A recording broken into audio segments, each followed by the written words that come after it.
So if you're building a website with lots of navigation and pages, chances are you want to create a drop-down menu for your navbar. Sites like Canva and Framer all have these. So today I'm going to teach you in Framer how to build a drop-down menu with zero code and in a matter of minutes. Let's go. Okay, so here we are inside a new project and all I've got set up is a navbar component, nothing else. So you'll notice I've actually got this set up as a component. Now, when we actually click inside of this, I've got a couple of variants. We've got our desktop variant and we've also got a mobile variant. So similar to how this would work on putting different variants on different breakpoints, we're actually going to set a new variant for an active state of our dropdown. So for example, we'll go in here and we'll select this variant and we'll create a new variant here, which we'll call active state. And within here, we can essentially design the state of what it will look like when the drop-down menu is open. So in this case, I'm just going to draw a new frame onto my canvas and you'll notice it's actually sitting underneath or outside this active state. We're going to include this inside this component at the moment, but just for now, so we can design everything up, we're just going to keep it separate. And let's go through and actually style this to be how I want it. So let's add maybe a bit of a radius here. Maybe there's a slight shadow. So we'll make this say 60 pixels and bring down the opacity a little bit. And then let's add some content inside. So I'm just going to draw a new frame and we'll keep that square and let's fill it with a placeholder image for now. So let's go to Unsplash and let's look for 3D graphic. What looks good? That looks nice. And let's go ahead and add some text. So we'll have one that says about us. And we'll have some text underneath that, which will just be some real generic placeholder copy. Okay, great. So now what I'm going to do is select my text here and I'm just going to select the size and height of this to be auto. And let's set the distribution to go to the start and everything to be aligned. And let's just reduce the gap there as well. And now if I wrap all these elements within its own frame and we call this content block and set the width and height once again to be auto, I can have more control over how these, these little cards here are going to work. So let's also set the width on this to be fixed. So let's say it's 150 pixels or maybe a little bit more, 200 pixels. Let's set the width of this to be 100%. And then everything else within this needs to sit accordingly as well. So we'll just set the width of my paragraph here to be 100%. And now you'll see that everything is kind of contained within. Now I'm going to duplicate this content block just a couple more times. So we have a few different options to work with. And then on this frame, this parent frame, which we'll call the drop-down menu. If we go to layout and apply that to be on, and set the direction to be horizontal, and we're going to start the distribute to be the start and add some padding on the outside.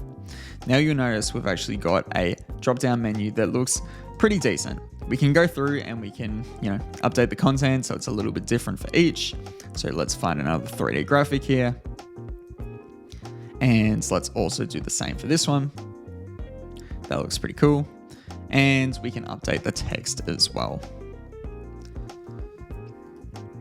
I'm going to make it so when someone actually clicks on one of these cards, it actually goes to a new link. So I'm just going to go into the link here and then I can set it to be wherever I want. But since we only have the homepage set up, we're just going to link everything back to the homepage.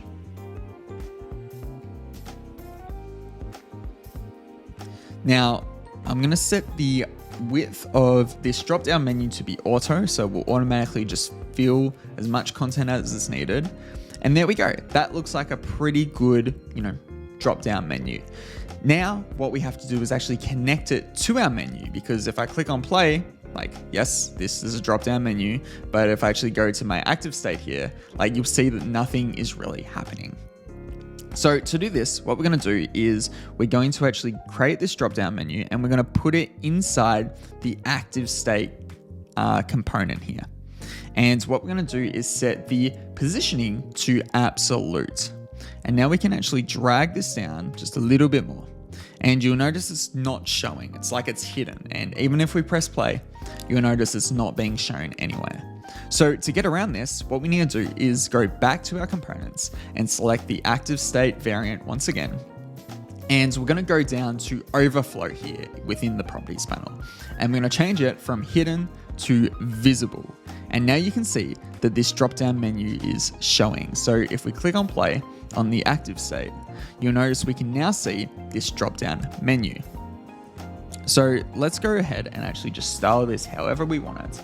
And I'm going to make sure that everything's aligned correctly. So we're going to make sure it's 80 pixels from the top and 0 pixels from the left. So that means it's pushed far to the left. If I want it to be centered, I can absolutely do that as well, which in this case, since all the navigation's in the center, might look nice. Okay, so what we're going to do is go back to our primary variant, and we're going to make it so when I hover on this features text, it actually shows my active state here. So to do this, I actually need to detach these as an instance, so it's its own sort of component. And we're going to remove the link, and we're actually going to set an interaction here. So if we go new transition, once again, we're going to set it to be from tap to mouse enter, which is just another way of saying hover. And I'm going to select the variant to be the active state. So now you'll notice when I click on play and hover on features, actually shows this drop-down modal. Now you notice as I hover away, nothing happens. So we need to fix that up next. So let's go back to our active state here. And let's set some ruling or conditions around how we want this to work. So I can make it that once I actually scroll out of view on this component here, that it could actually like reset. The problem with doing that is as soon as my cursor leaves this features text and starts exploring this navigation, it's essentially leaving that area. So it's going to go back to this state and it would essentially render our navigation drop down here useless. So what we actually want to do is make it that when someone actually leaves this drop down state, it'll go back to its initial state. So we're going to select this drop down menu here and we're going to add a new interaction and we'll set it up as a new transition. And we're going to make it so when it mouse leaves, so when someone's cursor actually leaves this area, it's going to go back to the first variant. So now let's go back to our homepage and let's click on play. And you see we've got a nice navigation bar here. When I hover on features, this drop-down modal shows, and you can see I can navigate this like so. And when my cursor leaves, it disappears. And that way we can create a real simple navigation in Framer.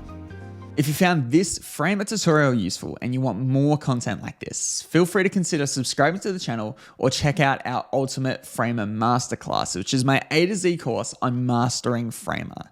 And if you're starting to mastering Framer and you're ready to level up and actually make more money, check out our Framer Career Accelerator program. But that's it from me. I'll catch you on the next one.